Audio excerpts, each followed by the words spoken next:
मी एक Kolkata junior doctor. माझी rape करून निर्घृण हत्या करण्यात आली. त्या नराधमांना शिक्षा ही फाशीची झालीच पाहिजे. आणि तुम्हाला काय वाटतं ते पण कमेंटमध्ये सांगा. आपल्या देशाला स्वातंत्र्य मिळून बरीच वर्षे झाली, हे तुम्हाला सर्वांना आणि मलाही माहीत आहे. तरीही आपल्या देशामध्ये आपल्या भारतामध्ये मुली सुरक्षित आहेत का? महिला सुरक्षित आहेत का? असा प्रश्न निर्माण होतो. आणि सध्याची चिघळलेली परिस्थिती पाहता खूप भयानक परिस्थिती निर्माण झालेली आहे. चला मी तुम्हाला माझी कहाणी सांगते. आईवडिलांची एकुलती एक लाडाची मुलगी, जिचे स्वप्न खूप मोठे होते. डॉक्टर होऊन आपल्या आईवडिलांचं नाव मोठे करायचे आणि त्यांचे स्वप्न पूर्ण करायचे. आज तुम्ही मला सांगा, कोलकाता लेडी डॉक्टरची याच्यामध्ये काय चूक होती हो?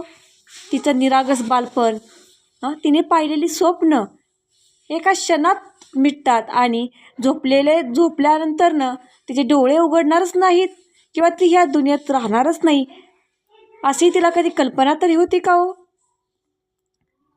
यामध्ये तिची काय चूक, तिचा काय गुन्हा? त्या आईवडिलांनी लहानाचं मोठं तिला करायचं, तळफोडाच्या हातागत जपायचं आणि कुठल्या तरी नराधमाने निर्घृण वासनेपोटी तिची हत्या करावी, तिच्यावरती रेप करावा. हीच आहे का आपली भारतीय संस्कृती? आणि या भारतामध्ये, देशामध्ये खरंच आज सुरक्षित आहेत का महिला, मुली आहेत? मला खूप मोठे डॉक्टर व्हायचे होते आणि आईवडिलांचं स्वप्न पूर्ण करायचे होते. आज तुम्ही मला कोलकात्याची लेडी ट्रेनी डॉक्टर म्हणून ओळखतात. कोणी मला मयुरी, तर कोणी मला निर्भया, तर कोणी मोमिता, तर कोणी रसारिका, तर कोणी दामिनी.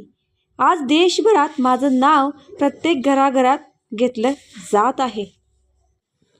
संपूर्ण भारतात सध्या एकच चर्चा आहे की पश्चिम बंगालची राजधानी कोलकाता येथे एका प्रशिक्षण घेणाऱ्या महिला ट्रेनी डॉक्टरच्या बलात्कारानंतरनं तिची निर्घृण हत्या करण्यात आली.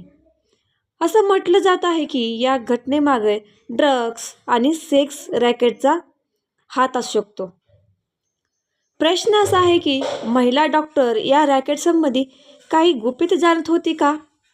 आज आपण या घटनेची संपूर्ण सविस्तर माहिती पाहणार आहे. त्यासाठी तुम्ही चॅनलला आत्ता सबस्क्राईब करा, व्हिडिओला लाईक करा आणि या नराधमांसोबत ज्यांनी या तिचा रेप करून तिची निर्घृण हत्या केलेली आहे त्यांना कोणती शिक्षा व्हावी असं तुम्हाला वाटत आहे, तेव्हा आपला देश सुरक्षित होईल, मागच्यांना तरीच त्याचा धडा मिळेल. तर कमेंटमध्ये नक्कीच कमेंट करा की त्या नराधमांना फाशी शिक्षा झाली पाहिजे का?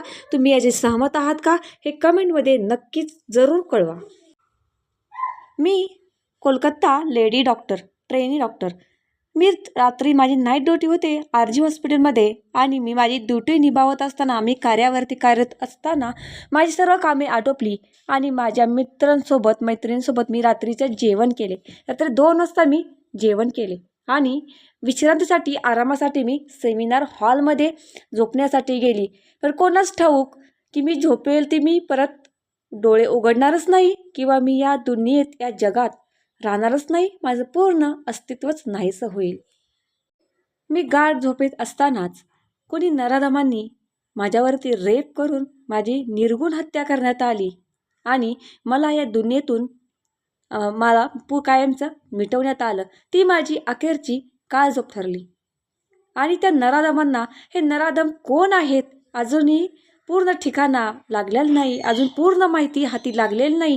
काही पुरावे काही नावे समोर आलेली आहेत, पण त्यात नक्की आहे तरी कोण?